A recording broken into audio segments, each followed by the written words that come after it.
এই রমজানুল মুবারক মাস চলে আসবে। এই রমজান মাস মুসলমানদের জন্য শ্রেষ্ঠতম একটি মাস। রাসূল আকরাম সাল্লাল্লাহু আলাইহি সাল্লাম বলেন, কদ জাকুম রমাদান শাহরু মুবারাকা। আল্লাহ নবী বলেন, আল্লাহ নবী রমজান মাস যখন চলে আসতো সাহাবীদেরকে উদ্দেশ্য করে আল্লাহ নবী বলতেন, কদ জাকুম রমাদান শাহরু মুবারাকান, তোমাদের কাছে বরকতপূর্ণ মাস রমজান মাস এসেছে। আল্লাহ নবী বলতেন, ইফতারা দাল্লাহু আলাইকুম সিয়ামা, অতএব তোমরা তোমাদের উপরে এই সিয়ামকে ফরজ করে দেওয়া হয়েছে। এই ফরজ সিয়াম তোমাদের উপরে এই রোজাকে ফরজ করে দেওয়া হয়েছে। প্রিয় ভাইয়েরা আমার, ও যুবকেরা, সোনামণিরা, রমজান মাস যখন চলে আসে, রমজানুল মুবারকের যখন চাঁদ উঠে যায়, আল্লাহ যদি কবুল করেন আগামী কালকে মাগরিবের সময় যদি এই রমজানের চাঁদটা উঠে যায়, এই প্রথম রাতটা যখন চলে আসে, রাসূল আকরাম সাল্লাল্লাহু আলাইহি সাল্লাম বললেন, তুফাত্তাহু ফীহি আবওয়াবুল জান্নাহ, আমার আল্লাহ জান্নাতের দরজা সমূহ খুলে দেন। ও যুবকেরা, সোনামণিরা, রমজান মাস আসার সাথে সাথে আমার আল্লাহর প্রস্তুতিটা দেখে নাও। আমার আল্লাহর প্রস্তুতি, আমার আল্লাহ এক নাম্বার প্রস্তুতি হচ্ছে তুফাত্তাহু ফীহি আবওয়াবুল জান্নাহ, আমার আল্লাহ সাথে সাথে জান্নাতের সমস্ত দরজা সমূহ খুলে দেন। সাথে সাথে সমস্ত দরজা খুলে যায়। আমার আল্লাহ এটা এক নাম্বার পদক্ষেপ, এক নাম্বার প্রস্তুতি। দুই নাম্বার হচ্ছে ওয়াতুলাবু ফীহি আবওয়াবুন নার, জাহান্নামের দরজা সমূহ বন্ধ করে দেন।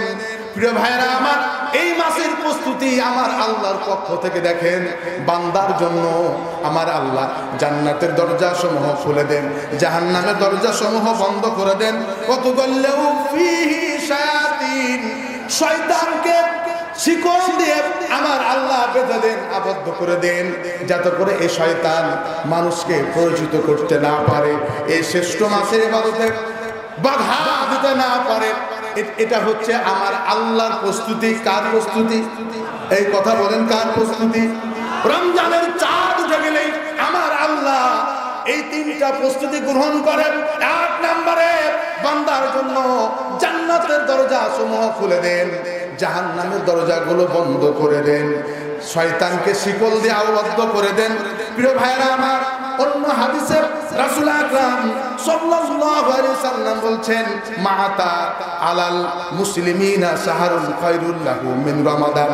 প্রিয় ভাইরা আমার, রাসূল আকরাম সাল্লাল্লাহু আলাইহি সাল্লাম বলছেন, মুসলমানদের জীবনে যতগুলি মাস আছে সব চাইতে কল্যাণকর মাস হচ্ছে, শ্রেষ্ঠতম মাস হচ্ছে রমজান মাস।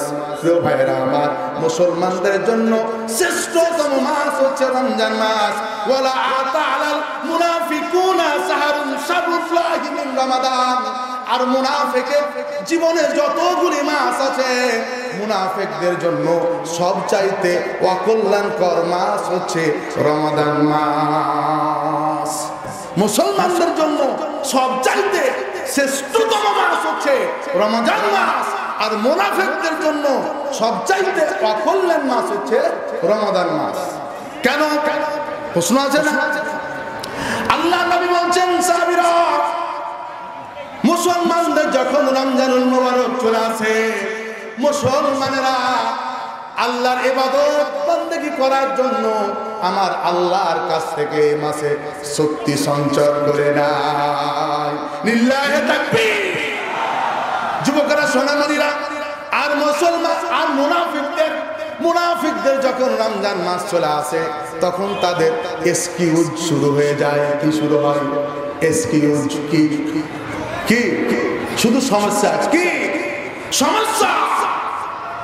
এই মুনাফিকরা রমজান মাস আসলে মুসলমানদেরকেও দেখতে পারে না। কথা বলো ঠিক কিনা? এই কথা বলো ঠিক কিনা? কারণ রাস্তা দিয়ে বিড়ি খেতে পারবে না, রাস্তা দিয়ে বিড়ি খেতে পারবে না, মদ খেতে পারবে না। আবার ওই বোরখা পরিয়ে হোটেল গুলো দেখবেন, বোরখা হোটেলে কি, এই হোটেলে কি বোরখা এরা মানুষদেরকে ফাঁকি দিতে চায়। কাকে? মুনাফিকরা কাকে ফাঁকি দিতে চায়? ইখাদিউনাল্লাহ ওয়াল্লাযীনা আমানু ওয়া মা ইয়াখদাউনা ইল্লা আনফুসাহুম ওয়া মা ইয়াশউরুন। আল্লাহু আকবার।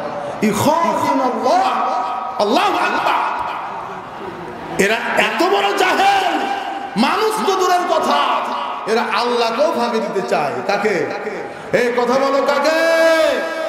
আমি চিন্তাই করে গেলাম ভাই, এই শব্দটাকে নিয়ে, এই আয়াতটিকে নিয়ে আমি বেশ অনেক দিন চিন্তা করেছি। আল্লাহ, এটা কেমনে সম্ভব যে তোমাকে, তুমি আল্লাহ, তুমি রব, তোমাকেই তারা কি দিতে চায়? এই কথা বলেন, কি দিতে চায়? ফাঁকি দিতে চায়। এটা কিভাবে সম্ভব? প্রিয় ভাইয়েরা আমার, দেখেন দেখি এই মুনাফিকরা কত চালাক। রমজান মাস আসলে বোরখা, কথা বলেন ঠিক কিনা? ওরা মনে করে বোরখার ভিতরে ঢুকে গিয়ে, বোরখা করা ফরজ ছিল মায়েদের জন্য, কথা বলেন ঠিক কিনা? কিন্তু রমজান মাস আসলেই দেখা যাবে হোটেলে হোটেলে, মোড়ে মোড়ে, দোকানে দোকানে বোরখা, কথা বলেন ঠিক কিনা? ওরা মনে করে ওরা মানুষদেরকে ফাঁকি দিয়েছে, তাই না? মানুষদেরকে ফাঁকি দিয়েছে, মুমিনদেরকে ফাঁকি দিয়েছে। আমি চিন্তা করলাম, আল্লাহ তোমাকে ফাঁকি দিবে কেমনে?